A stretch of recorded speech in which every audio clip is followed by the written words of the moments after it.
ఈరోజు కథ నా నువ్వు నీ నేను రచించిన వారు వనజ గారు. విరాట్ ప్లీజ్ ఒక్కసారి నన్ను చూడవా అంటూ తడుతూ ఉన్నాను. అయినా కూడా లేవలేదు. నన్ను ఏడిపించడం అంటే అంత సరదా కదా నీకు అని ఈసారి నాకు నేనే కొట్టుకోవడం స్టార్ట్ చేశాం పిచ్చిదానిలాగా. అలా అన్నా నా కోసం వస్తాడు అని. కానీ రాలేదే. డాక్టర్ ఇంకా ఫ్యామిలీ అంతా బయట ఉన్నారు. నేను మాత్రమే విరాట్ దగ్గర ఉన్నాను ఐసీయూలో. కోపంగా తిట్టడం అయిపోయి మళ్ళీ ఏడుస్తూ విరాట్ మీద పడిపోతున్నాను నేను. ప్లీజ్ ఒక్కసారి కరుణించి నా కోసం రారా అని. అయినా కూడా విరాట్ పలకలేదు.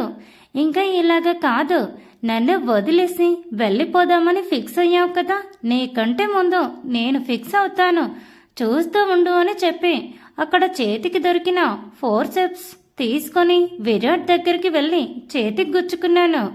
ఎంత ఓర్చుకుందాం అనుకున్నా నొప్పి వచ్చి బయటికి అమ్మా అని గట్టిగా అరచాను.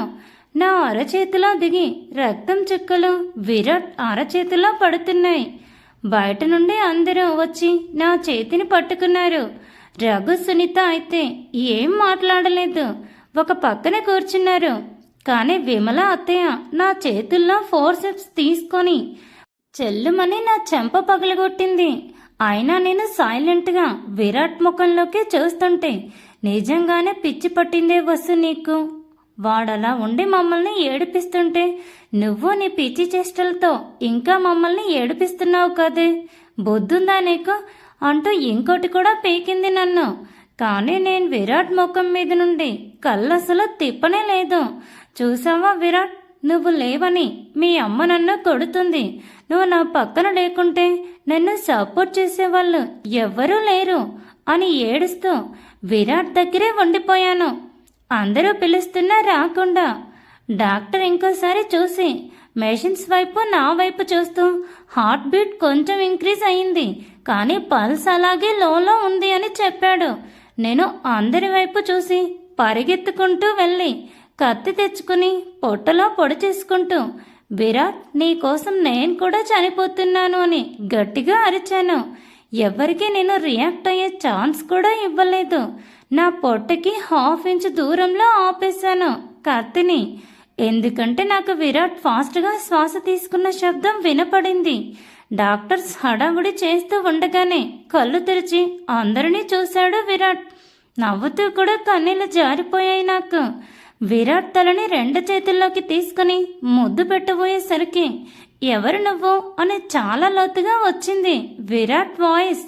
హా ఆపో, కొట్టేస్తాను విరాట్, మూవీస్లో లాగా నేను ఎవరో నీకు తెలీదు, గతం మర్చిపోయా అంటావా అని సీరియస్గా అడిగాను.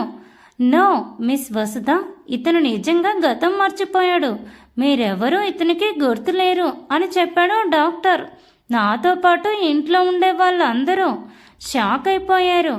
మీరు కొంచెం బయటికి వెళ్తే నేను ఇతన్ని చెక్ చేసి మీతో ఏ విషయం చెప్తాను, ప్లీజ్ గో అవుట్ అని డాక్టర్ చెప్పేసరికి అందరం బయటికి వెళ్ళాం. నేను విరాట్ వంక చూస్తూనే వెనక్కి వెళ్ళాను. అందరూ ఒక్కటే సన్నిధంలోనే ఉన్నారు. విరాట్ గతం మర్చిపోయినా మేం మార్చుకుంటాం, ప్రాణాలతో ఉంటే చాలు అని. నేను కూడా అదే ఫిక్స్ అయ్యాను. ఐసీయూలో విండోలో నుండి చూస్తూ ఉన్నారు డాక్టర్ ఏం చేస్తున్నాడో. ఆయన విరాట్ని చెక్ చేస్తూ ఏదో మాట్లాడుతూ దగ్గరగా ఉన్నాడు. దేవుడికి దండం పెట్టుకుందామని నేను ఇంకో పక్క కనిపిస్తున్న వినాయకుడి దగ్గరికి వెళ్ళాను. ప్లీజ్ విరాట్ని పూర్తిగా హెల్దీగా చేసే, నీకోసం నేను ఈసారి వినాయక చవితికి మా వీధిలో విగ్రహం తీపిస్తాను అని చెప్తూ దేవుడికి రిక్వెస్ట్ పెట్టుకొని మళ్ళీ మా వాళ్ళ దగ్గరికి వచ్చి నిలబడ్డాను. డాక్టర్ అప్పుడే బయటికి వస్తూ కనపడ్డాడు. నా క్యాబిన్లోకి రండి అని చెప్పి వెళ్ళిపోయాడు ఆయన. విరాట్ ఎలా ఉన్నాడో చూద్దామని మళ్ళీ ఆ విండోలో నుండి చూస్తూ ఉంటే ఊపిరి తీసుకునే విధానం కనపడి కాస్త నిశ్చింతగా అనిపించింది నాకు. డాక్టర్ అని వర్మ అంకుల్ పిలవడంతో హా విరాట్ ఈస్ నా ఓకే, ఫ్రాక్చర్ లాంటివి ఏమీ జరగలేదు, కానీ బస్ కింద ఉన్న రాడ్స్ అండ్ గాజు ప్లేట్స్ గుచ్చుకొని బాడీలో చాలా చోట్ల కోసుకుపోయింది. లక్కీగా బోన్స్కి ఏం అవ్వలేదు, కానీ ఎక్కువ బ్లడ్ లాస్ అవ్వడం వల్ల ఆ ఎఫెక్ట్ హార్ట్ మీద పడి హార్ట్ బీట్ డిక్రీజ్ అయిపోయింది. బ్లడ్ లాస్ అయ్యాక అతనికి ఇప్పుడు 5 పాయింట్స్ మాత్రమే హెచ్బి లెవెల్స్ ఉన్నాయి.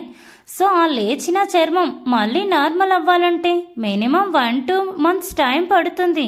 అండ్ బ్లడ్ బాగా రావడానికి మంచి ఫుడ్ పెట్టాలి, ఇన్ఫెక్షన్ రాకుండా జాగ్రత్త తీసుకోవాలి, దట్స్ ఇట్ అని డాక్టర్ చెప్పడంతో అదే క్యాబిన్లో ఉన్న నేను, మరి ఫేస్కి కూడా కట్లు కట్టారెందుకు అని అడిగాను.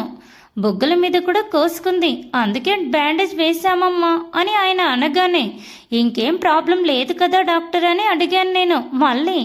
అంతేమా, ఇంకేం కాంప్లికేషన్స్ లేవు అని ఆయన అనగానే నేను ఆవేశంగా కోపంగా విరాట్ రూమ్లోకి వెళ్ళాను. మళ్ళీ ఏం పెంట చేస్తానో అని మా వాళ్ళందరూ నా వెనకే వచ్చినట్టున్నారు.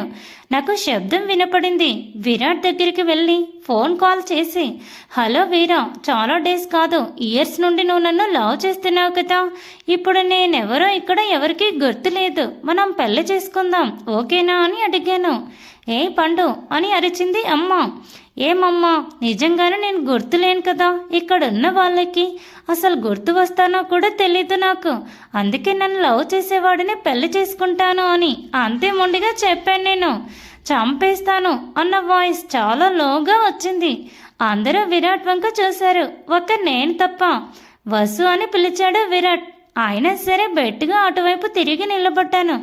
విమల అత్తయ్య విరాట్ దగ్గరికి వెళ్ళి, విరాట్ బాగా యాక్ట్ చేసావు, కానీ లేచి దాన్ని ఒక్కటి కొట్టురా, చాలా ఓవర్ చేసింది నీ వసు అని ఉంది విమల అత్తయ్య.